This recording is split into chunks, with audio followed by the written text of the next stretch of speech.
আমাৰ সকলোতকৈ এতিয়া ডাঙৰ সমস্যা হৈছে স্পেচিয়েল ৰিভিজন।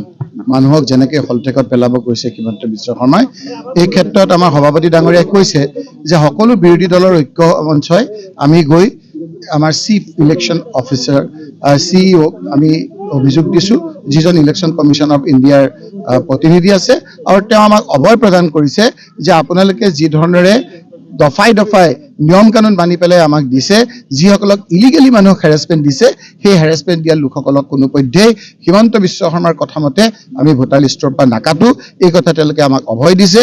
আৰু এই কথাত আমি ৰাইজকো কৈছোঁ, আজি গৌৰৱ গগৈ ডাঙৰীয়া আজি ৰাজহুৱাকৈ কৈছে যে আমাৰ ইলেকশ্যনৰ সময়ত আমাৰ মানুহসকলৰ এটা দায়িত্ব আছে।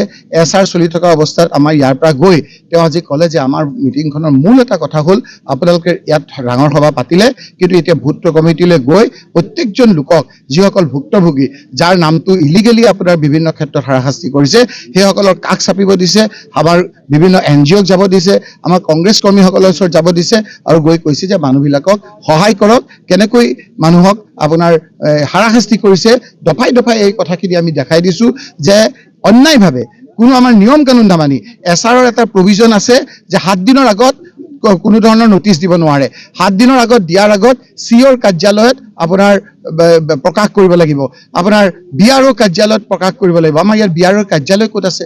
তাত লিখা আছে, স্পষ্টকৈ লিখা আছে।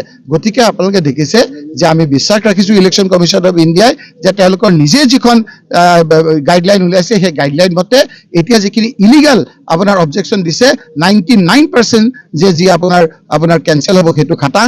কাৰণ তেওঁলোকে ঘৰে ঘৰে গৈ, মই আপোনালোকক এটা কথা কওঁ, ঘৰে ঘৰে গৈ তাত কৈছে H2H, অৰ্থাৎ ঘৰে ঘৰে গৈ তেওঁলোকে যিখিনি BROক নি 5 লাখতকৈ 54 লাখতকৈ বেছি ঘৰলৈ গৈ যিখিনি মানুহ মৰিছে, যিখিনি শিফটেড হৈছে, যিখিনি মানুহৰ আপোনাৰ ডাবল এণ্ট্ৰি হৈছে, সেইখিনি এটা ডাটা আমাক দিছে যে কিমান কিমান দিছে। এইখিনি আজি আপোনাৰ থোৰকতে আমি বিভিন্ন সময়ত কৈছোঁ।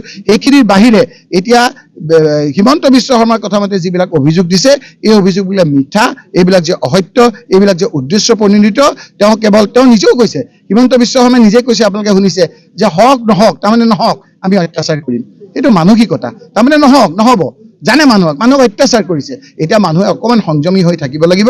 ইলেকশ্যনৰ সময়ত এই কথাবিলাক নিশ্চয়কৈ মনত পৰিব। কোনো মানুহে এইটো বিচৰা নাই যে সাধাৰণ দুখীয়া মানুহক হাৰাশাস্তি কৰক। আৰু এটা কথা কওঁ, তেওঁ বিভিন্ন ক্ষেত্ৰত মানুহবিলাকক উপলুঙা কৰে, মিয়া কয়, কিন্তু ধনী মুছলমানটোক আকৌ চাহাব হুজুৰ কয়।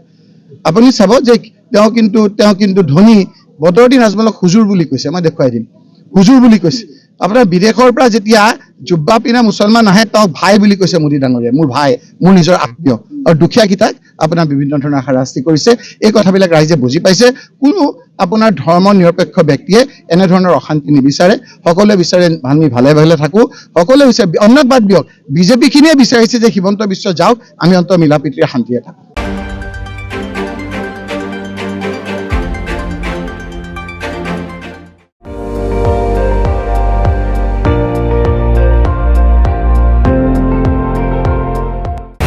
আপুনি চাই আছে ND24, সৰ্বশ্ৰেষ্ঠ নহয়, সৰ্বোত্তমৰ দৌৰত।